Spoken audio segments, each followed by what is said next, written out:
باتیں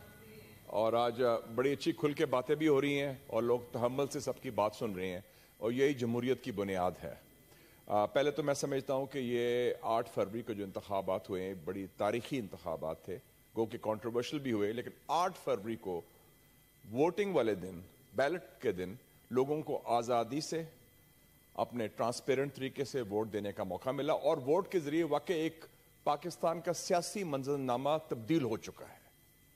اور اس میں ایک سپلٹ مینڈیٹ آیا ہے۔ میں مبارکباد دیتا ہوں پی ٹی آئی کو کہ مشکلات کے باوجود ان کی party single largest party emerge کی ہے، اس میں کوئی ڈاؤٹ نہیں۔ لیکن میں مسٹر چیئرمین، باقی باتیں تو ہوگی کہ ماضی کے وہ ظلم کی داستان کیا تھی اور رونا دھونا اپنی جگہ، لیکن I would like to present the way forward and I think 3 elements ہیں وے فارورڈ کے کہ آگے کیا راستہ ہے، کیونکہ یہ ہمیں خدشہ ہے کہ 8 فروری کا جو انتخابات ہیں یہ بحرانی کیفیت نہ اختیار کر لیں، اور اس لیے نمبر 1 جو ہے what are the roots of this situation, roots of this crisis, کہ جڑ کیا ہے، ایشو کیا ہے۔ سر ایشو 3 بڑے واقعات ہوئے ہیں جو جمہوریت کے منافی ہوئے ہیں پچھلے 10 سالوں میں۔ 2014 سے شروع ہوا تھا ایک دھرنا جو ہماری سیکیورٹی اسٹیبلشمنٹ نے اسپانسر کیا تھا against a democratically elected government, اور وہ اسپانسر کیا گیا، وہ چلا، اس کا کوئی جواز نہیں تھا اس وقت، لیکن انفارچونیٹلی ایک گورنمنٹ کو ڈی اسٹیبلائز کرنا تھا۔ اس کے بعد 28 جولائی 2017 ایک سافٹ کو ہوا اور میں واحد تھا اس وقت مسلم لیگ نون کا جنہوں نے 2 باتیں کی تھی اسی ایوان میں۔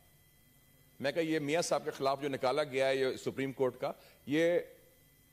سیکیورٹی اسٹیبلشمنٹ نے سپریم کورٹ کو اور عدلیہ کو استعمال کیا ہے فار اے سافٹ کو، اور میاں صاحب جو ہیں جیل میں جو گئے ہیں وہ جیل کا جو کیسز ہے وہ سارے فراڈ ہی تھے، وہ سیاسی قیدی ہیں۔ I was the first to say، باقی ہمارے لوگ اس طرح اس کو ڈرتے تھے، فیض یاب ہونا چاہتے تھے یا کیا تھا، ہاتھ ملتے تھے، جو بھی کچھ تھا، لیکن these are the facts۔ Unfortunately وہ سافٹ کو ریپیٹ ہوا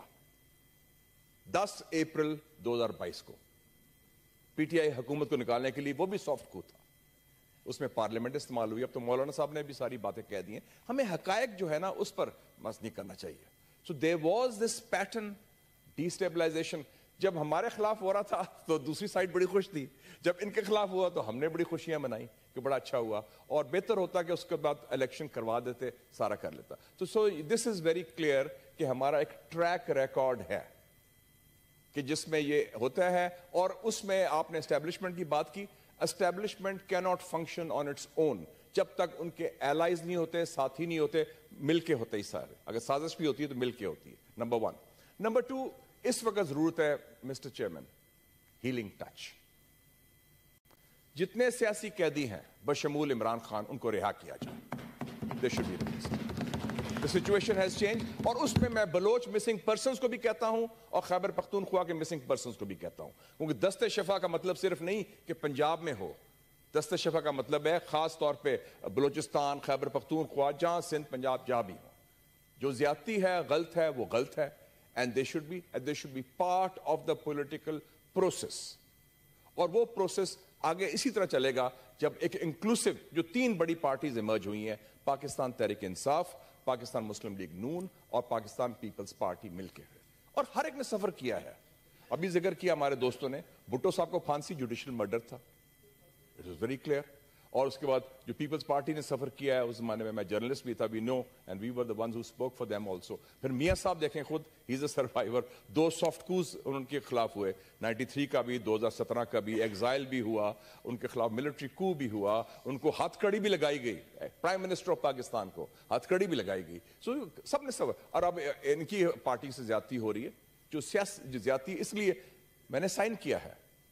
کہ اعجاز چودھری صاحب جو سینیٹر ہیں، ہمارے ساتھی ہیں، ہمارے دوست ہیں، ہمارے کولیگ ہیں، محترم ہیں، ان کے خلاف یہ ہو رہا ہے، اور there should be general amnesty. ہم نے ٹی ٹی پی سے تو بات کر لی جا کے کابل میں، دہشت گرد جنہوں نے ہم نے بندے مارے تھے، بی ایل اے کو ہم کہتے ہیں جنرل ایمنسٹی دے دو، تو ہمارے جو سیاسی لوگ ہیں، سیاسی کارکن ہیں، سیاسی قائدین ہیں، ان کو جنرل ایمنسٹی دینی چاہیے۔